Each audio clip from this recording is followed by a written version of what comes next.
Hey guys, welcome back to another video today. So today's learner driver passed out Wanstead Driving Test Centre with only 2 minor faults on his first attempt. It was an exceptional drive. For those of you that are interested in having a realistic exam experience, unbiased feedback, to spot your weak points as well as boosting your confidence and tailoring the guidance towards you, please feel free to contact me in regards to a driving mock test. My details will be on the screen above. Congratulations, Dylan, on your pass today. So first of all, for anyone that would be watching, just let them know how many driver faults you got, what driving attempt this was, and obviously it was in a manual as well. Yeah. So yeah, let the viewers know, man. I got 2 faults, and this was my first attempt taking the driving test. And yeah. How did you find the experience, and how did you find the learning methods and stuff? Oh, the learning experience was amazing. Genuinely amazing. Yeah, and you, Hassan, you taught me so well. You taught me everything. It just made the test so easy, really. You smashed it, man. Smashed it with 2 driver faults as well in your first attempt, and it was at a busy time. Yeah. So I'm really happy. Just main thing now is I want to see you on the roads driving in your nice Lamborghini. Yeah. Soon. You've done well, man. Congratulations. Yeah, well done, Dylan. Thank you.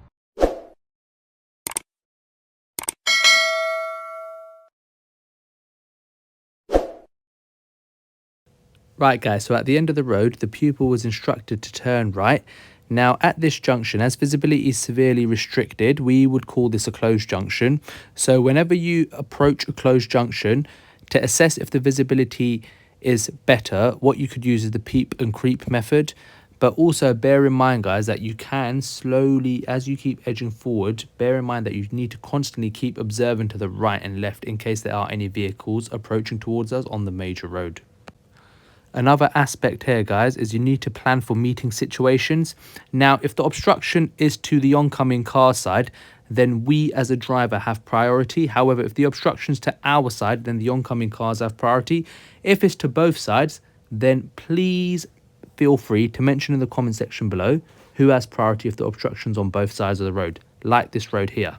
So, guys, as we're coming up towards this road, what you need to anticipate is that pedestrians could step out in between the parked cars, or a parked car door could open. So you do need to keep the correct level of clearance. Now, generally speaking, we should keep a meter's clearance from parked cars.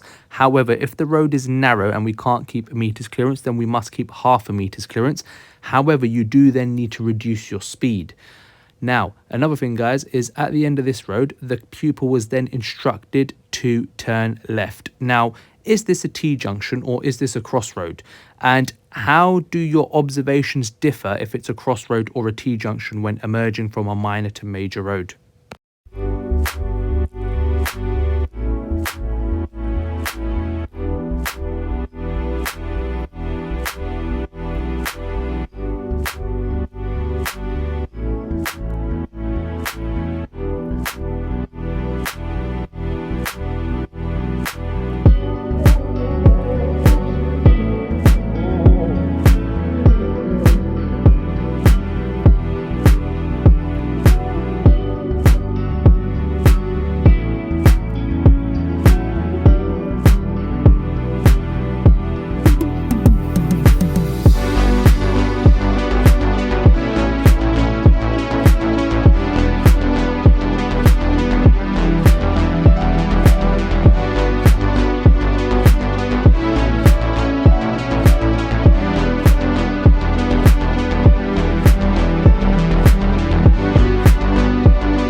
as Dylan was overtaking this bus, there was a pedestrian crossing coming ahead. Now, guys, what pedestrian crossing is this called? And is this an uncontrolled or controlled crossing? Also, we've got two types of this crossing. As I've now answered, it will be a zebra crossing. We've got two types of zebra crossings. We've got this normal conventional crossing. However, shortly, as Dylan turns left onto the flyover, you've got a split crossing. How does the rule differ from a split crossing compared to a normal zebra crossing? Also, these black and white stripes on the lamppost, on the poles, with the fluorescent yellow light, is called a bleacher beacon. This is how we can identify a zebra crossings coming up. Also, guys, remember, whenever you approach any pedestrian crossing, you must use the MSM routine on approach. So that means mirrors signal maneuver. So you do want to be checking your mirrors before approaching a crossing, just to assess how following cars are and their following distance. In terms of the signal, that all depends on if there are pedestrians waiting to cross, then you do want to reduce your speed. That will be your signal due to the brake lights given. And with the maneuver, I'll let you guys answer that in the comment section below.